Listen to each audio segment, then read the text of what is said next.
Salut les passionnés d'histoire, j'espère que vous allez bien aujourd'hui. Dans la vidéo précédente, nous avons parlé de poison dans l'histoire pour ceux qui ne l'ont pas encore vu.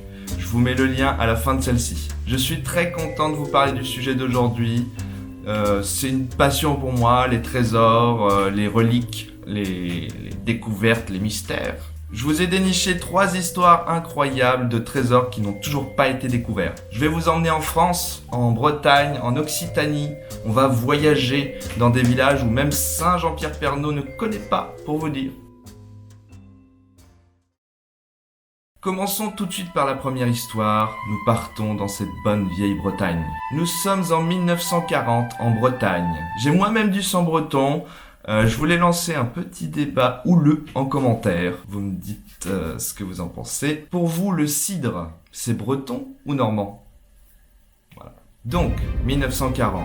Nous sommes plus précisément dans la rade de Brest. L'Allemagne gagne du terrain et ce n'est qu'une question de temps pour que toute la France soit occupée. Face à l'avancée des troupes allemandes, l'État français décide de déplacer 736 tonnes d'or jusqu'aux pays alliés comme les États-Unis, le Canada, les Antilles, le Maghreb ou l'Afrique centrale. À cette époque, il faut savoir que l'or de la Banque de France était la 3e plus grosse réserve du monde. Concernant les 736 tonnes d'or, les sources divergent. Certains disent 736, certains disent 2000, on ne sait pas trop. Dans tous les cas, vous l'avez compris, ça ne fait un sacré paquet de moulins.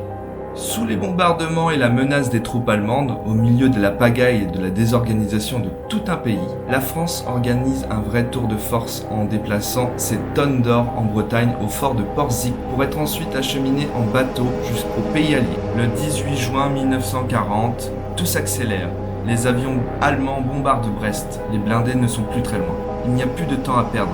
La moitié d'or restant doit être embarquée en vrac et en toute hâte sous les attaques aériennes. Dans un va-et-vient incessant, toute la flotte française a été affrétée dans l'urgence et même les simples bateaux de plaisance étaient mis à disposition pour soustraire le précieux métal jaune des mains des nazis. Mais dans la précipitation, parmi les centaines de caisses d'or, une tombe à l'eau. On dirait le début d'une bonne vanne, mais non. Au moment de la traversée, une caisse de 50 kg d'or a été perdue dans l'eau. Pour la petite info, 50 kg d'or à l'heure actuelle vaut exactement 2 300 000 €.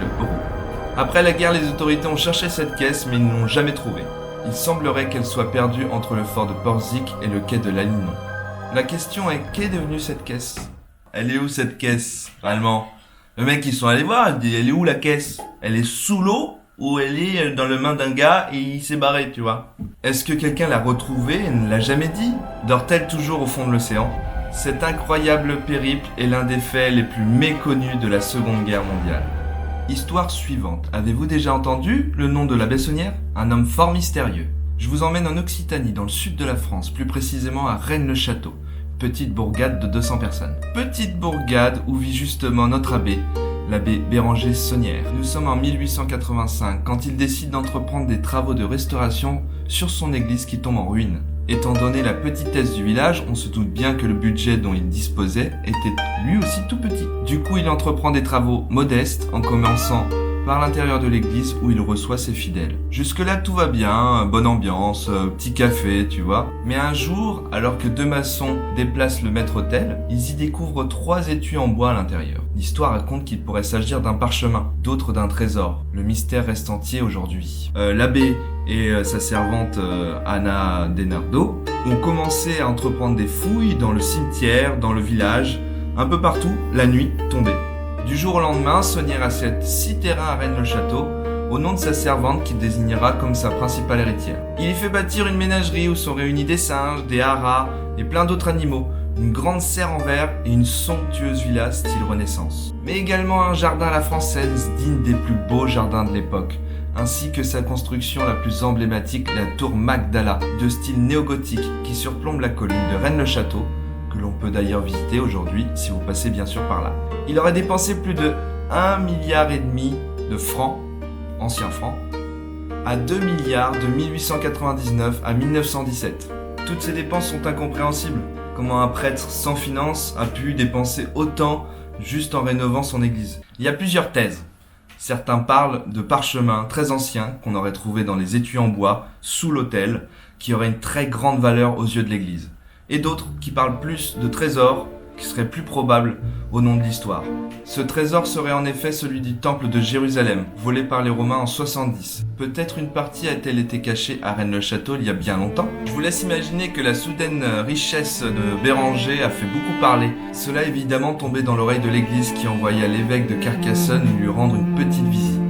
Il a été inquiété pour trafic de messe. Pour ceux qui ne connaissent pas le principe de la messe, à la fin de chaque messe catholique, un fidèle passe avec un petit panier pour récolter de l'argent pour la paroisse.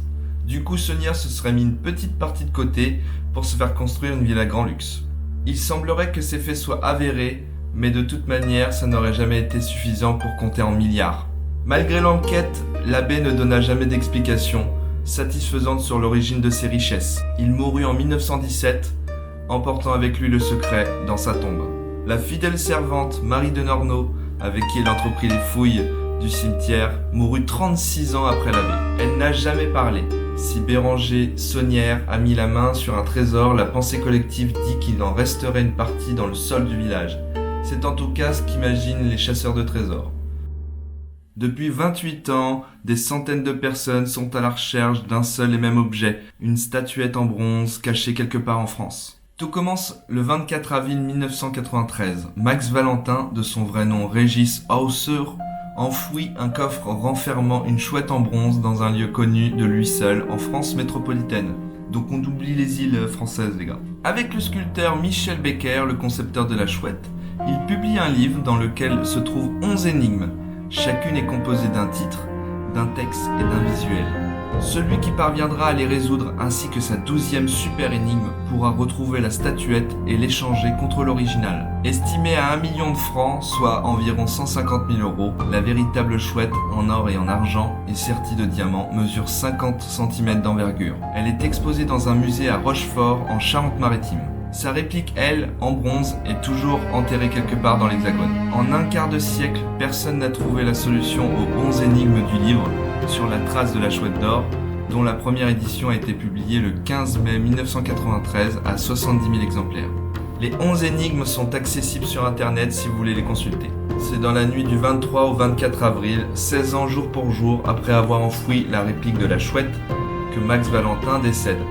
Il ne connaîtra jamais le résultat de la chasse qui ne voyait pourtant durer que 8 à 14 mois à la base. Une enveloppe contenant la solution existerait. Ce seraient les héritiers de Max Valentin qui seraient en sa possession. Et voilà, j'espère que ça vous a plu, cette petite vidéo mystère, des trésors, tout ça. Petit pouce bleu, on s'abonne. Et à la prochaine pour une nouvelle aventure et une nouvelle histoire.